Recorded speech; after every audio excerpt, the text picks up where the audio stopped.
1 plus 1 is not always 2, especially when it comes to translation. It doesn't always add up. For instance, let's look at what is cock and bull story in Igbo. Gịnị cock and bull story na Igbo? Gịnị, what, bo is cock and bull story na Igbo. Na is in, then Igbo. Now you can use this to ask questions in Igbo language. Gịnị bụ dash dash dash n'Igbo? Gịnị bụ XYZ n'Igbo? So gịnị bụ cock and bull story n'Igbo? What is cock and bull story in Igbo? If you've seen my video on names of animals in Igbo, the recent one, you would know what the name for cock, bull, ram, goats, all of those things are. And it's a very interesting lesson that you should get, because Igbo is laced with animal words. Most of the things we say have animals in it. Normal regular sentences, but laced with animals and all of that. So you want to know what names of animals are and what is being referred to when you hear something. It will help you understand, because here we have 4 words and 2 of them are animals. So cock and bull story. These are 4 things we are translating. So if we do a translation into Igbo, we are going to get cock, okeopa, okeopa. We're going to get bull, okehi, okeehi. Then we're going to get story, akụkọ, akụkọ. And we're going to get and. Remember what I told you about and. And is na. And na also means on, na also means in, and na also means at in Igbo. So cock and bull story, doing the other thing I taught you guys also, which is switching. In English, the adjective comes first before the noun or pronoun it modifies, but in Igbo, the adjective, the noun or pronoun comes first and then the adjective follows it. So you have cock and bull before story. In Igbo, you have story, cock and bull. That's how we would say it. So if we wanted to, knowing that cock is okeopa and bull is okehi, cock and bull story would be akụkọ okeopa na okehi, right? I mean, that would have taken a lot of work for us to do. Like, we would have really worked hard, really worked hard. I can't even feel I'm sweating to do that. But then it's not enough. You see, it's not correct. It's not even nearly correct. It's very wrong, because cock and bull story in English is not translated to Igbo as akụkọ okeopa na okehi. Is translated to Igbo as akụkọ mbe na agụ. Akụkọ mbe na agụ. Akụkọ mbe na agụ. Still using the animal names, but different animals entirely. For cock, you have mbe. Mbe is tortoise. You would be familiar with this if you've seen the animal lesson videos. Mbe is tortoise. Then agụ. Agụ is the one where, for some reason, many people have. I'm surprised at the caliber of people that have second thoughts. The rate of controversy we have as to the meaning of agụ in Igbo. Some say agụ is lion. Some say agụ is tiger. And some say agụ is leopard. Well, let's remove tiger out of the equation, because agụ could never be tiger. We never had tigers in Igbo. We never had tigers in West Africa, so we couldn't have named something that didn't exist for us. So the 2 things we have there are leopard and what's it called? Lion. And leopards are the ones that were more encountered by hunters and warriors and people going in the bush. Leopards are the ones that you find featured in Igbo mythologies and stories and all what have you. Leopards are the ones that were and always around us. They were even more prominent to the Igbos than the lion.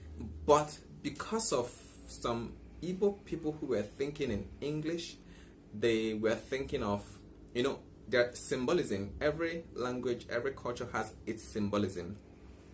Dimbe, I mentioned earlier, is symbolic in Igbo for being wise, being intelligent, being the smartest animal on earth.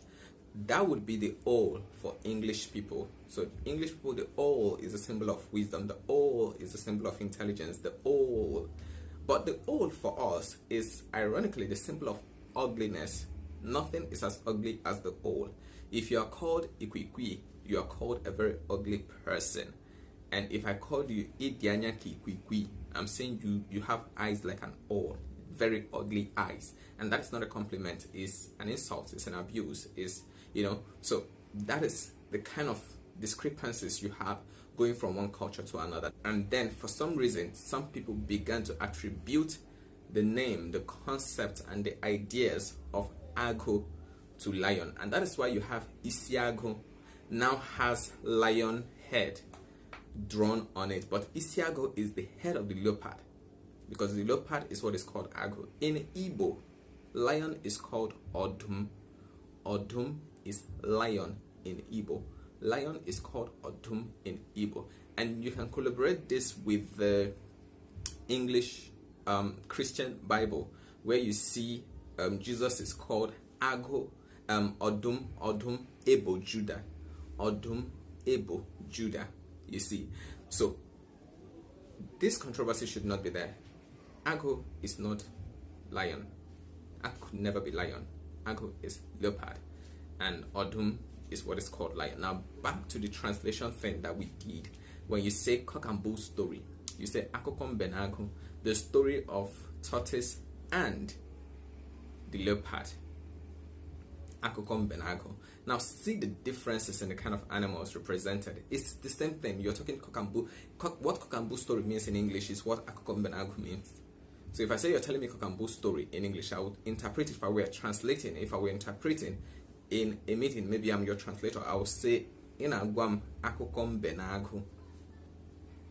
And that lets you know what is what. And when you're going from English to Igbo and you're going from Igbo to English, if you do a kind of mirror translation for everything, it's not going to work. For example, let's see another phrase. If I said to you, come and have your breakfast, bia nwe nri ụtụtụ gị, bia nwe nri ụtụtụ gị, and that is come and have breakfast, bia nwe nri ụtụtụ. That is not going to that is not correct. So if you want to say that correctly, you would say bia rie nri ụtụtụ. So have and to have and had translates to not have and had and to have in Igbo. In the sense of food and eating, it translates to eat. So you can't use the word for have in Igbo. And that is what Google Translate does for you. So it just takes the word for have and it puts it. And almost every of the software thingy that we have out there translating words and phrases to you, and you can't trust them. Don't build your phrases, don't build your vocabulary on those machines. For now, I don't have many that I'd recommend. I'm still looking into this, and there's a project that is coming up, like I mentioned earlier, that we're going to work on together, and we're going to build something for Igbo language. It's already in progress. I'm just going to announce it to you when the time is right. We're going to make it to make Igbo language, Spanish. I can go online, I can go on Google, and the translation is quite very good, So it's something we're looking at and something we're working on to see that we have something for Igbo that anybody can just whip it up anywhere and learn Igbo if they desire to. Igbo is our language and we have to make it what it should be. And I'm going to tell you more about that. But for now, learn better. Everything, 1 + 1 is not always 2 when it comes to translation. And you cannot just carry from here and drop here and mix it together and just know it doesn't work that way. So you can't translate things. Sometimes you need to be properly guided as to the meaning of sentences, meaning of words, and meaning of this. I'm going to be starting a group session. I've already started. I do that, but I'm going to have another one, and I'm going to announce the date in the description. So pay attention to the descriptions every time I post a video and every time I make a post, a community post. Thank you. My name is Prince Opiefule, and this is Igbo Medicine. Dalo, Jisike.